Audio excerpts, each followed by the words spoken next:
નમસ્તે વિદ્યાર્થી મિત્રો, પીએન અમરસિંહ હાઈસ્કૂલના લર્નિંગ ક્લાસીસમાં આપનું સ્વાગત છે। આજે હું તમારી સમક્ષ ગુજરાતી વિષયમાં વ્યાકરણ વિભાગના વિશેષણ અને તેના પ્રકારોની સમજૂતી આપીશ।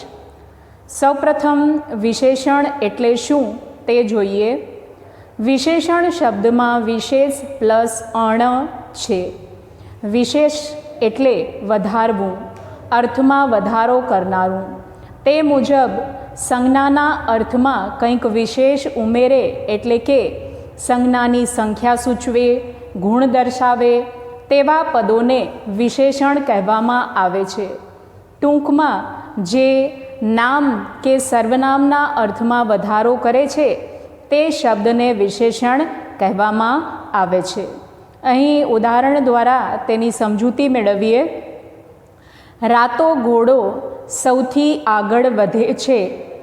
આ ઉદાહરણમાં ઘોડો કેવો છે તો તેની વિશેષતા દર્શાવે છે રાતો શબ્દ, તો તે થશે વિશેષણ। ત્યારબાદ બીજું ઉદાહરણ છે, આ વર્ગમાં 30 વિદ્યાર્થીઓ છે। અહીં આપણે પ્રશ્ન પૂછશું કે આ વર્ગમાં કેટલા વિદ્યાર્થીઓ છે, તો તેનો ઉત્તર મળશે 30, તો 30 વિદ્યાર્થીઓની સંખ્યા દર્શાવે છે, તેથી તે વિશેષણ થશે। હવે રચનાના આધારે વિશેષણના બે પ્રકાર પડે છે। પહેલું છે વિકારી વિશેષણ અને બીજું છે અવિકારી વિશેષણ। તો વિકારી વિશેષણ એટલે શું, તો જે વિશેષણનું રૂપ નામની જાત કે તેના વચન પ્રમાણે ફેરફાર પામે તેને વિકારી વિશેષણ કહેવામાં આવે છે। જેમ કે કાળી ગાય, કાળો ઘોડો। અહીં જાતિ પ્રમાણે તેમજ વચન પ્રમાણે અહીં પરિવર્તન થયું છે। શબ્દમાં કાળી અને કાળો એ બંને વિશેષણ છે, પણ જાતિ પ્રમાણે તેમાં પરિવર્તન થયું છે, તેથી તેને વિકારી વિશેષણ કહેવાય। બીજું છે અવિકારી વિશેષણ, એટલે કે જે વિશેષણના રૂપમાં નામની જાતિ કે તેના વચન અનુસાર કોઈ ફેરફાર થતો નથી તેને અવિકારી વિશેષણ કહે છે। જેમ કે સુંદર છોકરો, સુંદર છોકરી। અહીં છોકરો અને છોકરી એ જાતિ પરિવર્તન છે, છતાં પણ કોઈ પણ પરિવર્તન નથી થયું, તેથી તે અવિકારી વિશેષણ કહેવાય છે। એટલે કે બંને જગ્યાએ સુંદર શબ્દનો પ્રયોગ થયો છે અને કોઈ પણ પરિવર્તન ન થાય તો તેવા વિશેષણને અવિકારી વિશેષણ કહે છે। હવે કાર્યના આધારે વિશેષણના પ્રકાર નીચે મુજબ છે। પહેલું છે ગુણવાચક વિશેષણ, નંબર 2 સંખ્યાવાચક વિશેષણ, નંબર 3 જથ્થાવાચક વિશેષણ, નંબર 4 માત્રાસૂચક વિશેષણ, નંબર 5 સાર્વનામિક વિશેષણ। સૌપ્રથમ ગુણવાચક વિશેષણ એટલે શું તે જોઈએ। જે વિશેષણ વિશેષ્યનો ગુણ દર્શાવે તેને ગુણવાચક વિશેષણ કહે છે। ઉદાહરણ જોઈએ તો સફેદ ગાય મેદાનમાં ઘાસ ખાય છે। અહીં ગાય તો છે પણ તે કેવી છે, સફેદ, એટલે તે તેનો ગુણ દર્શાવે છે। બીજું ઉદાહરણ છે સ્વચ્છ પાણીમાં પડછાયો દેખાયો। અહીં પાણીમાં પડછાયો દેખાયો, પાણી તો છે પણ કેવું છે, સ્વચ્છ, તો તે પાણીની વિશેષતા દર્શાવે છે, તેનો ગુણ દર્શાવે છે, એટલે સ્વચ્છ છે તે ગુણવાચક વિશેષણ હશે। આગળનું ઉદાહરણ છે હોશિયાર વિદ્યાર્થીને ઇનામ મળ્યું। અહીં વિદ્યાર્થીની વિશેષતા છે હોશિયાર, એટલે હોશિયાર તે ગુણવાચક વિશેષણ થશે। સુંદર, ખરાબ, ચોખ્ખું, ઊંચું, કાળું, સફેદ, જાડું, મોટું, ઘરડું, ડાયું, વિશાળ, સાંકડું વગેરે જેવા શબ્દો ગુણવાચક વિશેષણમાં આવે છે। અહીં આ શબ્દો ખાસ ધ્યાનમાં રાખવા, તે ગુણવાચક વિશેષણમાં વપરાય છે। ત્યારબાદ બીજું વિશેષણ છે સંખ્યાવાચક વિશેષણ। જે વિશેષણ સંખ્યા દર્શાવે તેને સંખ્યાવાચક વિશેષણ કહે છે।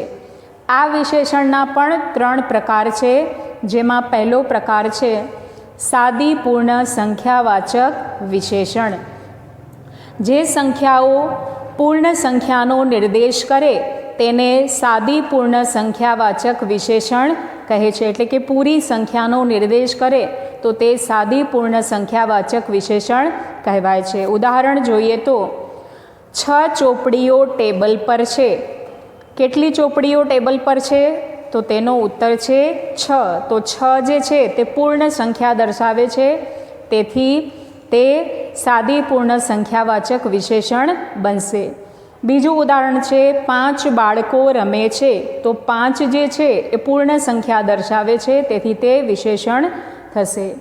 ત્યારબાદ તેનો બીજો પ્રકાર છે ક્રમિક સંખ્યાવાચક વિશેષણ, એટલે કે જે વિશેષણ વિશેષ્યનો ક્રમ દર્શાવે તેને ક્રમવાચક એટલે કે ક્રમિક સંખ્યાવાચક વિશેષણ કહે છે.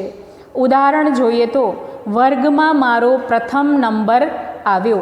પ્રથમ જે છે તે ક્રમિક સંખ્યા દર્શાવે છે. બીજું ઉદાહરણ છે ગાડીના ત્રીજા ડબ્બામાંથી મારા મામા ઉતર્યા.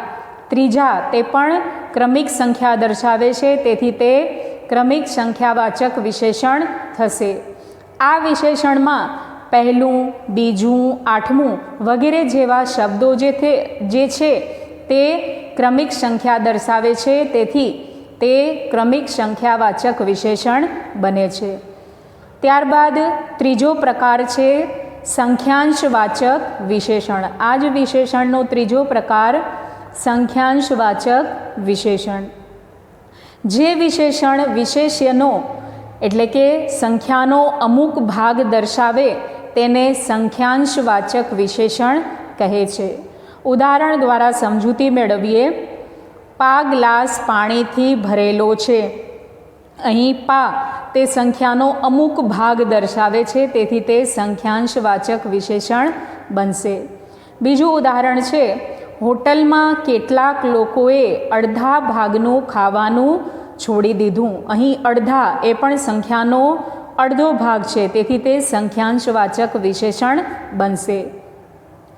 નેક્સ્ટ ઉદાહરણ છે ઘડિયાળમાં 1:15 વાગ્યો છે. 1:15 તે પણ સંખ્યાનો અમુક ભાગ દર્શાવે છે, તેથી તે સંખ્યાંશવાચક વિશેષણ બનશે. હવે વિશેષણનો ત્રીજો પ્રકાર જોઈએ જથ્થાવાચક વિશેષણ. જે વિશેષણ વિશેષ્યનો જથ્થો દર્શાવે તેને જથ્થાવાચક વિશેષણ કહે છે. તેના ઉદાહરણ છે રામ પોતાના હાથે દરરોજ તેને થોડું થોડું પાણી પાતું. અહીં થોડું થોડું એ જથ્થો દર્શાવે છે, તેથી તે જથ્થાવાચક વિશેષણ બનશે. આજે બહુ વધારે લખવાનું છે. બહુ વધારે તે પણ જથ્થો દર્શાવે છે, તેથી તે જથ્થાવાચક વિશેષણ બનશે. મીના બહુ દોડે છે. અહીં પણ બહુ શબ્દ જે છે તે જથ્થો દર્શાવે છે, તેથી તે જથ્થાવાચક વિશેષણ બનશે. આ વિશેષણમાં બહુ, ઘણું, થોડું, ઓછું, વધારે વગેરે જેવા શબ્દો આવે છે, એટલે કે આ શબ્દો દ્વારા જથ્થાવાચક વિશેષણની ઓળખ થાય છે. આગળનો ચોથો પ્રકાર છે માત્રાસૂચક વિશેષણ. જે વિશેષણ વિશેષ્યની માત્રા સૂચવે તેને માત્રાસૂચક વિશેષણ કહે છે. તેના ઉદાહરણ છે પરિણામે રમઝુના હૃદયમાં બમણું દર્દ ઘૂંટાતું હતું. અહીં બમણું જે છે તે માત્રા સૂચવે છે, તેથી તે વિશેષણ બનશે. બીજું ઉદાહરણ છે એથી અદકો વિષાદ રમઝુ મીરના હૃદય પર છવાયો હતો. અહીં અદકો શબ્દ જે છે તે માત્રા દર્શાવે છે, તેથી તે માત્રા સૂચક વિશેષણ બનશે.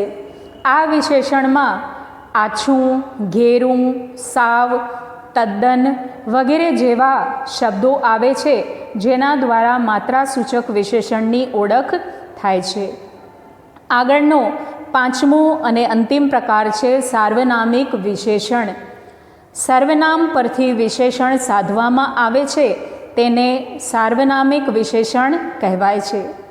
તેના ઉદાહરણ છે તેની આજુબાજુના માણસો પર કોઈ અસર થતી ન હતી. અહીં નામની જગ્યાએ સર્વનામ વપરાયું છે, જે છે તેની, એટલે તે સાર્વનામિક વિશેષણ બનશે. પછી આવે મારું નાનું ગામ. અહીં મારું જે છે તે સર્વનામ દર્શાવે છે, તેથી તે સાર્વનામિક વિશેષણ બનશે.